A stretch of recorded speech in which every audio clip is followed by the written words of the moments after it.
Assalamualaikum warahmatullahi wabarakatuh. Selamat siang anak-anak. Kita lanjutkan pelajaran hari ini, menyambung pelajaran yang kemarin, yaitu barisan bilangan.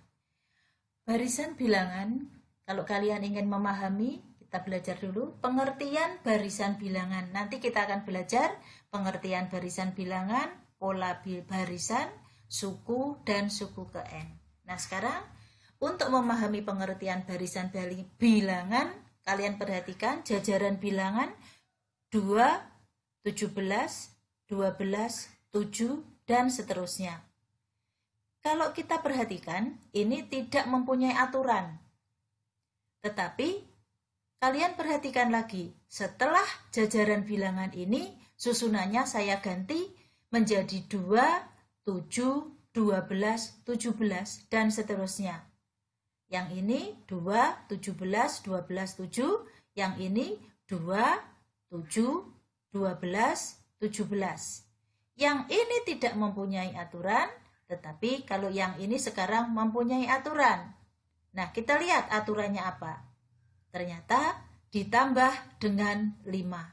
Setelah saya susun 2, 7, 12, 17, maka jajaran bilangan ini menjadi beraturan atau mempunyai aturan.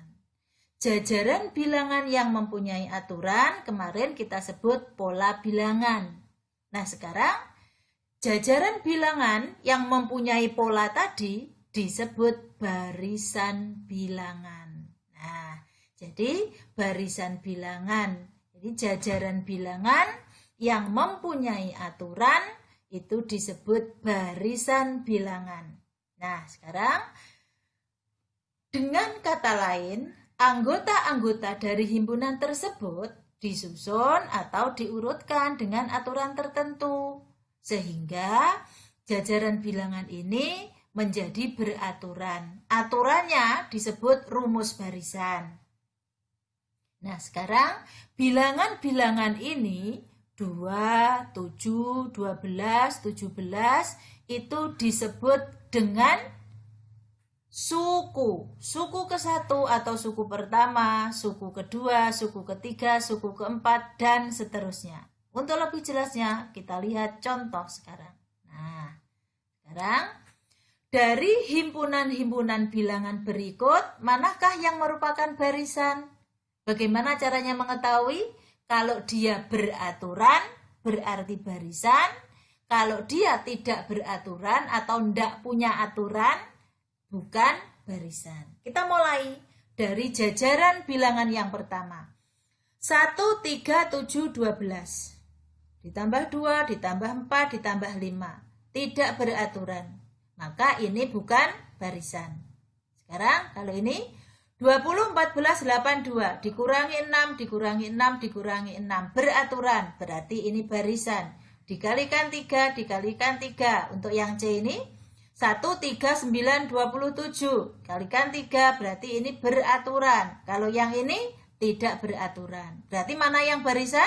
Yang B sama yang C. C, yang B sama yang C. Kita lihat di sini sudah kelihatan tidak beraturan. Nah, itu caranya. Jadi kalau kalian ditanya mana yang barisan, mana yang bukan barisan, kalian bikin begini aja. Beraturan enggak? Nah, itu caranya. Kita lanjut. Menentukan suku. Menentukan suku berarti kita disuruh melanjutkan. Caranya supaya kita bisa melanjutkan harus tahu polanya atau aturannya. 2, 6, 10, 14. Setelah 14 berapa? Kita lihat bertambah 4. Bertambah 4, bertambah 4. Berarti setelah 14 ditambah 4, 18. Setelah 18 berapa? Ya 18 tambah 4. Setelah 18 tambah 4 yaitu 22. Setelah 22 berapa?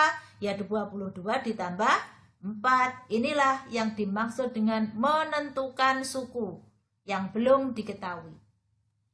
Jadi untuk menentukan suku, syaratnya kita harus tahu aturannya atau rumusnya. Nah sekarang bagaimana kalau kita disuruh menentukan suku ke N? Maksudnya suku ke N itu apa?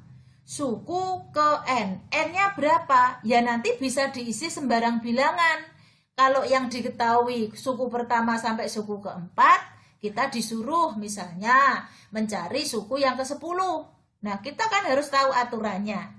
Aturan dari barisan itu. Ini sekarang saya sebut barisan. Nah, bagaimana caranya menentukan rumus suku ke N atau aturan? Nah, rumus suku ke N itu atau aturannya. Nah, sekarang perhatikan. Ini caranya, perhatikan. Nah, sekarang tadi barisannya 1, 6, 11, 16. Kita lihat. Kembali. Nah, 1, 6, 11, 16. Saya lanjut kembali. Saya tutup sini. Nah, 1 adalah bilangan ke-1. 6 bilangan kedua atau suku kedua. 11 suku ketiga, 16 suku keempat. Nah, suku yang ke N yang dicari.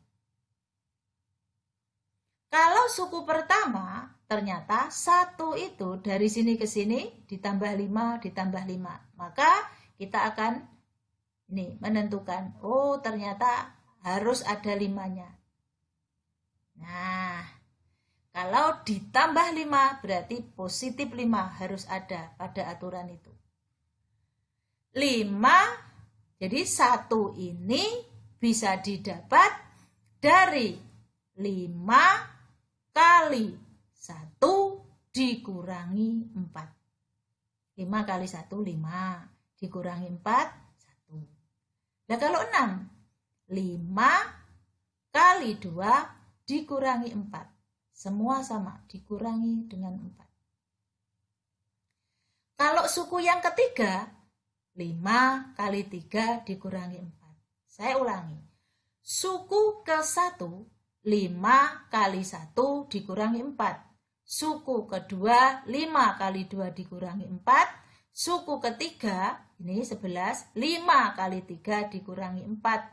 Suku keempat, 5 kali 4 dikurangi 4. Kalau 4, 5 kali 4. Kalau N, 5 kali N dikurangi 4. Nah, berarti suku ke N bisa didapat dengan aturan atau rumus 5 kali N dikurangi 4. Ini bisa digunakan untuk mencari suku yang keberapa saja dari barisan bilangan 1, 6, 11, 16. Jadi, barisan bilangan 1, 6, 11, dan 16 kalau kamu ditanya suku yang ke-20 berapa? Ya N-nya ini diganti 20. Nah, ini disebut rumus. Lanjut. Contoh kedua. Bilangan asli. Barisan bilangannya tadi adalah 1, 4, 9, 16, dan seterusnya. Tentukan rumus suku ke N. Nah, suku ke-1. Ini suku ke-1, 1. Suku kedua, 4. Suku ketiga, 9. Suku keempat, 16. Nah, kalau suku ke N, belum tahu. Mari bersama-sama kita mencari. Nah, polanya ternyata suku pertama, ini suku pertama itu 1 pangkat 2. Kalau suku kedua itu 2 pangkat 2. Ini suku kedua. 2 pangkat 2. Kalau suku ketiga, ini 9, itu ternyata 3 pangkat 2. Suku keempat, 16, itu ternyata 4 pangkat 2. Kalau suku kelima, berarti 5 pangkat 2. Suku ke-1, 1 pangkat 2. Suku kedua, 2 pangkat 2.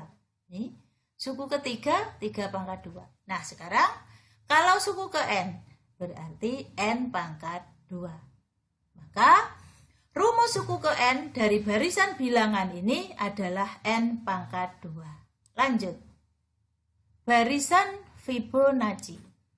Barisan Fibonacci adalah barisan bilangan yang diperoleh atau didapat dengan cara menjumlahkan 2 suku yang berurutan sebelumnya. Jadi kuncinya harus ada 2 suku ini.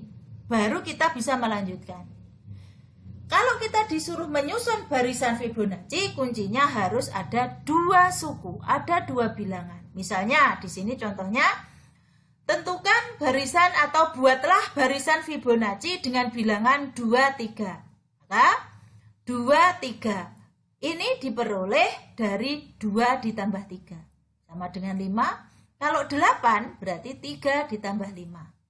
13. 5 ditambah 8. Nah kalau setelah 13 berapa? 8 ditambah 13. Sama dengan 21. Dan seterusnya. Begitu anak-anak caranya. Nah sekarang tugas kalian adalah mengerjakan soal-soal ini. Nomor 1, 2. Kamu pilih 2. Boleh A, B, boleh A, C. Nomor 2 juga 2. Nomor 3 juga 2.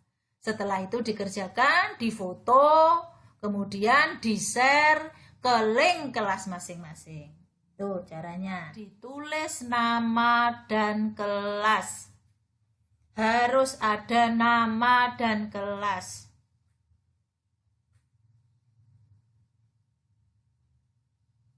Baiklah anak-anak. Saya akhiri sekian. Wassalamualaikum warahmatullahi wabarakatuh.